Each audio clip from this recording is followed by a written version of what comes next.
You know what? I just realized something.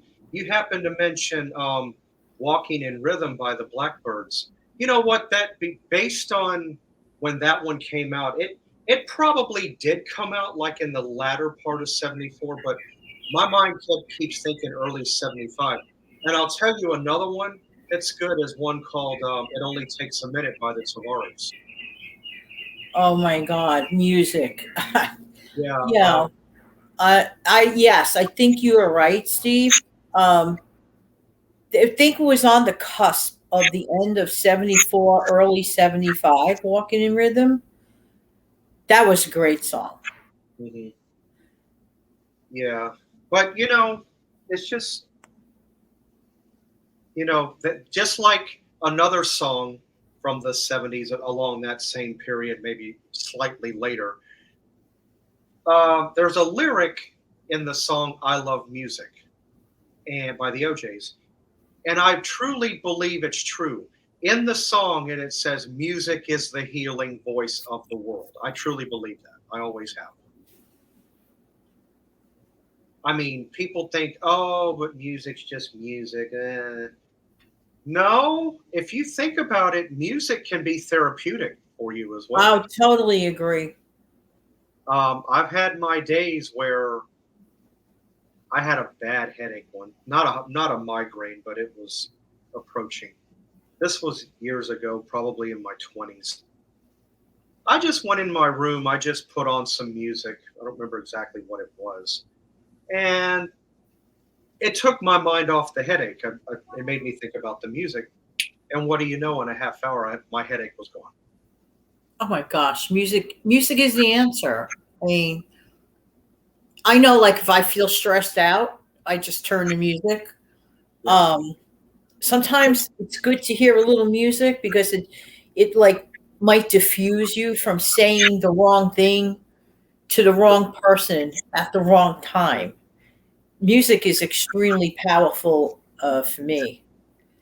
You know what I was doing earlier, Steve? I was looking up some tunes from your birth year, actually. Oh, Um, okay. yeah, 1974.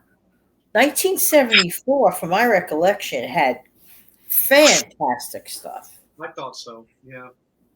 I mean, even aside of it being my birth year in general, yeah, in general, it was a good year. Well, music. Mm, I guess, and maybe on the R&B soul side of things, was going through a slight transition because it's also about the time or the early stages of disco was showing up Right. on the scene.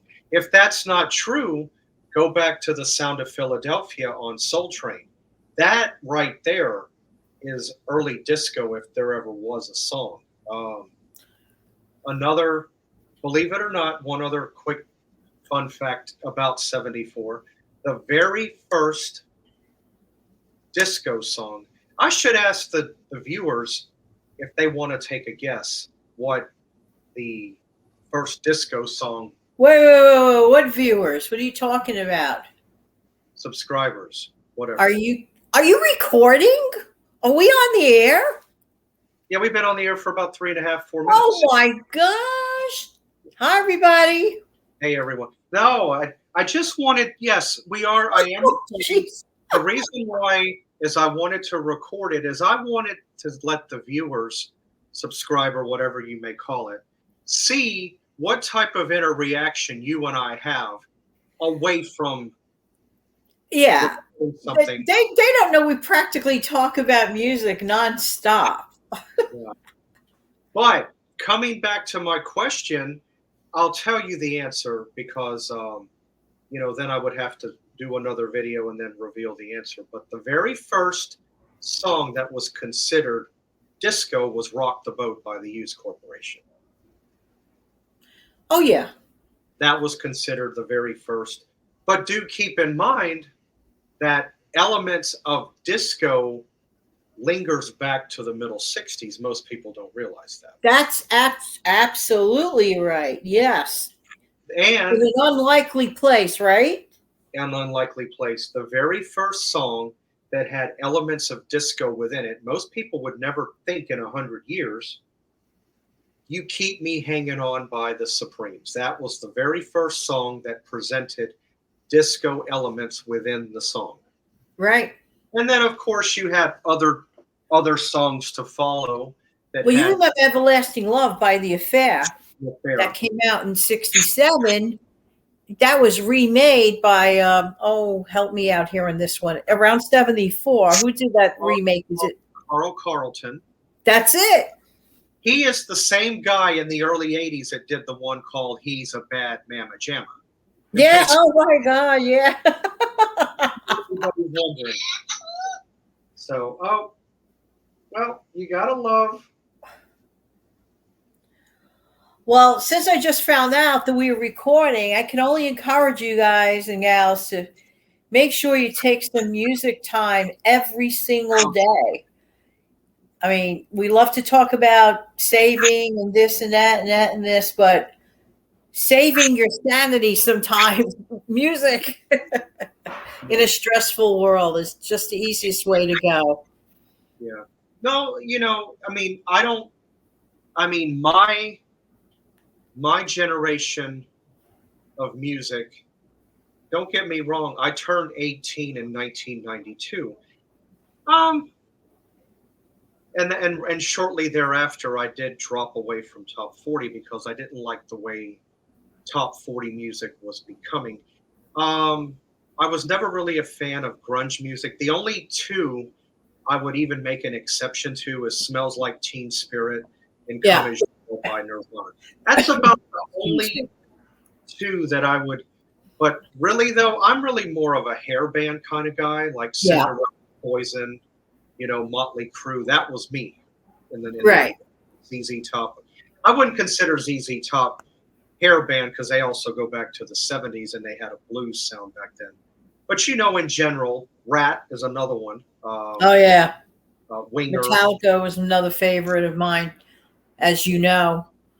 right? But actually, grunge tried to bite off a bit of garage. True. But it kind of like, to me, since I was like so young in the 60s, I will always prefer original garage stuff. Yeah. One of the first or one of the earlier garage songs. Well, I know the garage elements is in there. Is Eric Burden and the Animals? There was one that they did called "Don't Bring Me Down." Yes. If you listen close enough, that has garage elements in it. Yeah, absolutely. Um, again, I'm not just a fan of '80s music, which I'm sorry, guys, to tell you that was the last real decade for music, hands down. Yes, it was considered. Totally concur. It was considered a pop decade because you're moving away from the 70s with the guitars and the drums and Right. of course, the 70s is also the decade in which I feel music finally got perfected. 60s, you had like the post rock and roll period, like 60 to like 63, 64. And then here comes British music invasion and your psychedelic, which I have a love-hate relationship with that.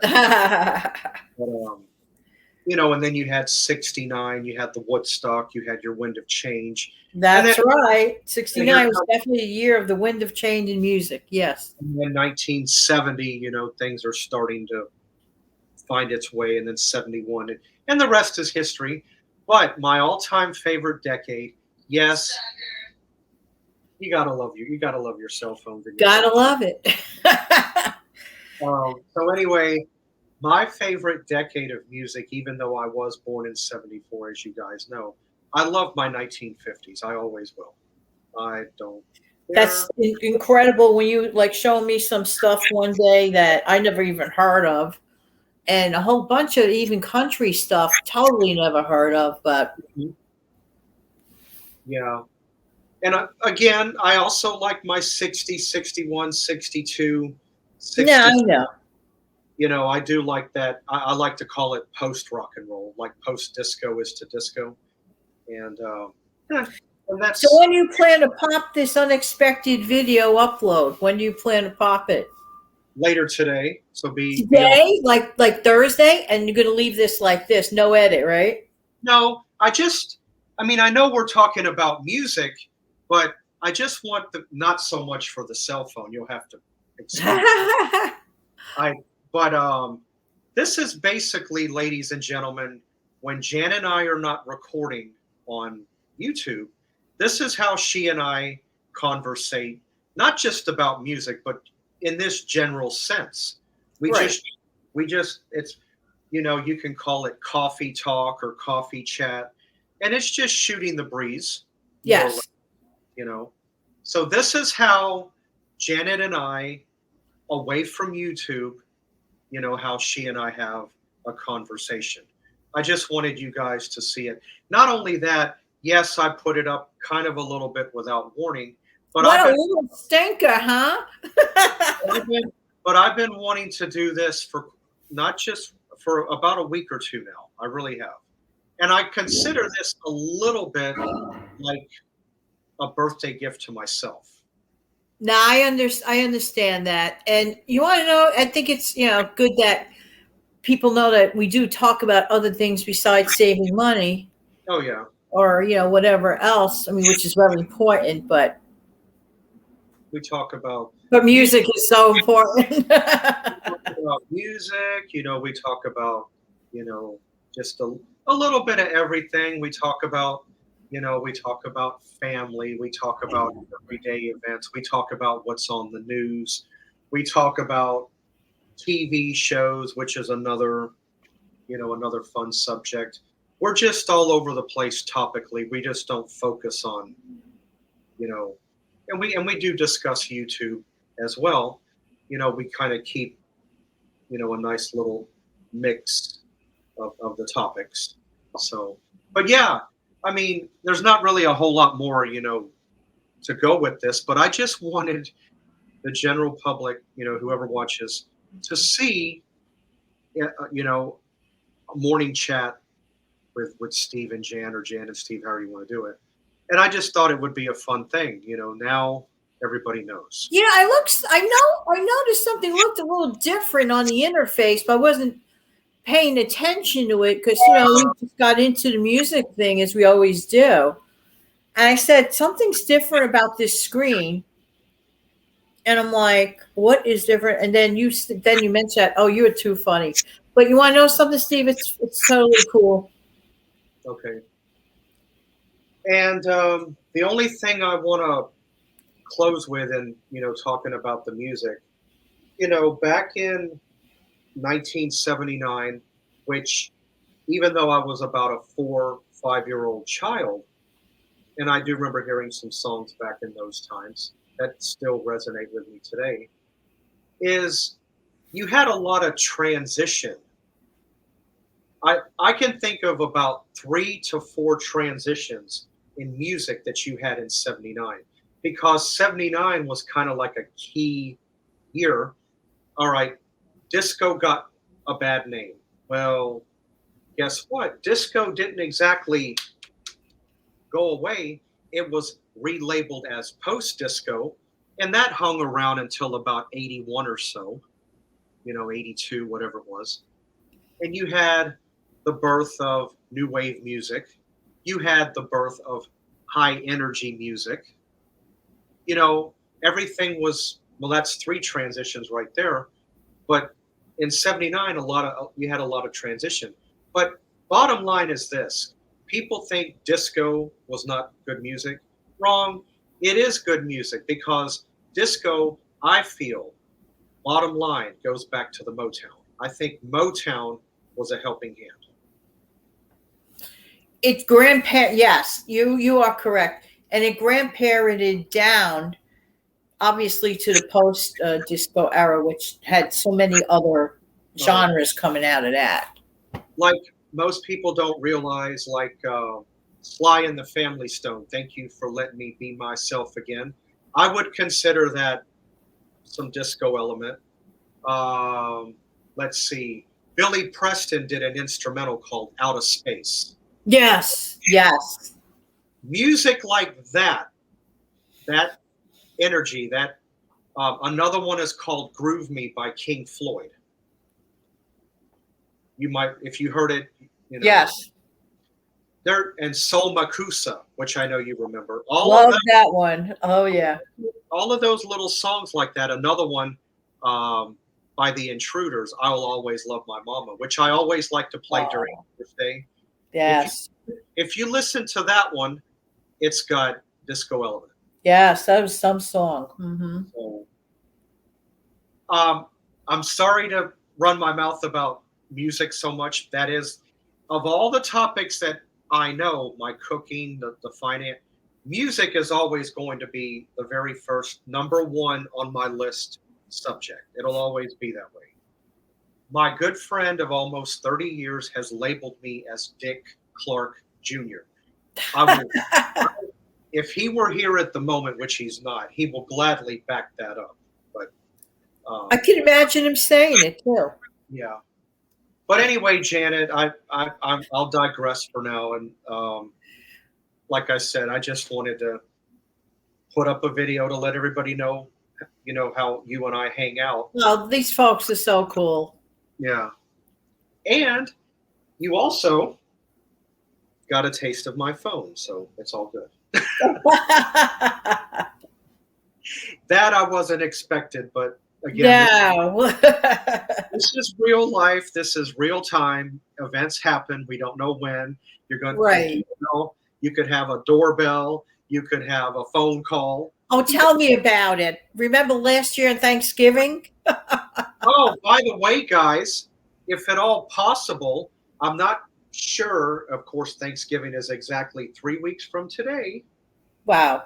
I don't know my plans, but if things go like I'm thinking, I would love to recreate another Thanksgiving video if at all possible. And I'll tell you why. I love the one we did last year so much. You want to talk about incidences and Oh, occurrences? goodness gracious me. Oh, my. The bell, That's all I could say on that one. the bell rang for you. I think you got an UPS, phones ringing. Despite the fact I said to 3 people, please don't. I put a post on my page. Please don't go on live. It was live, as you recall. Everything went wrong. Not my run of show, the way I like a run of show.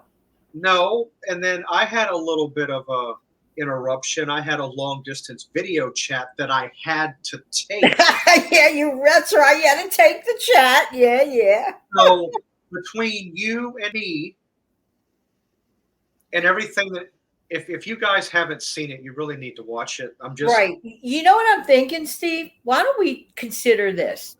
Let's do another trivia game for Thanksgiving.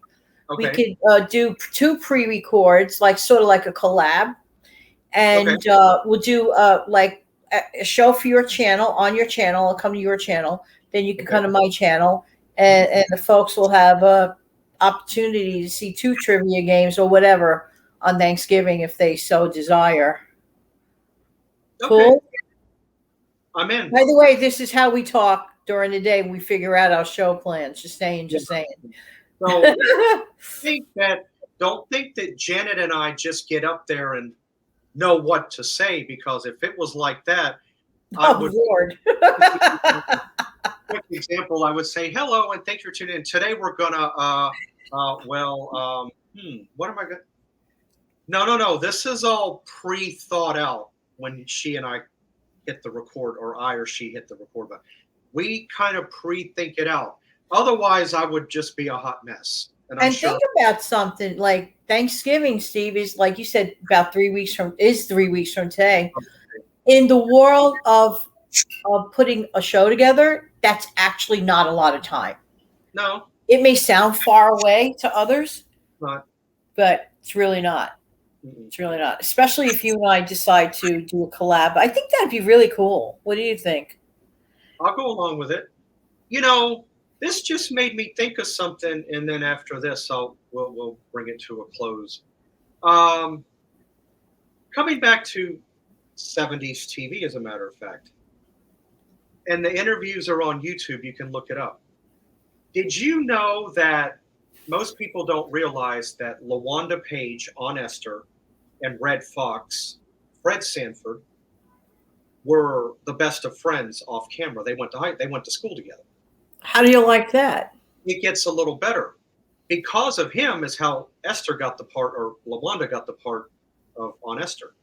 This is what I learned about Lawanda in a mid-70s interview.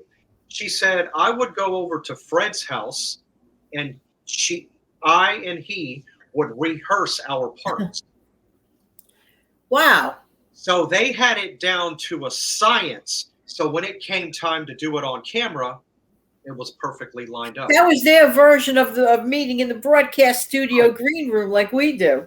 That's why when you watch them back and forth and the way they, look like they around each other walk on, that's why it was so perfectly done, because they had rehearsed it days before. Absolutely.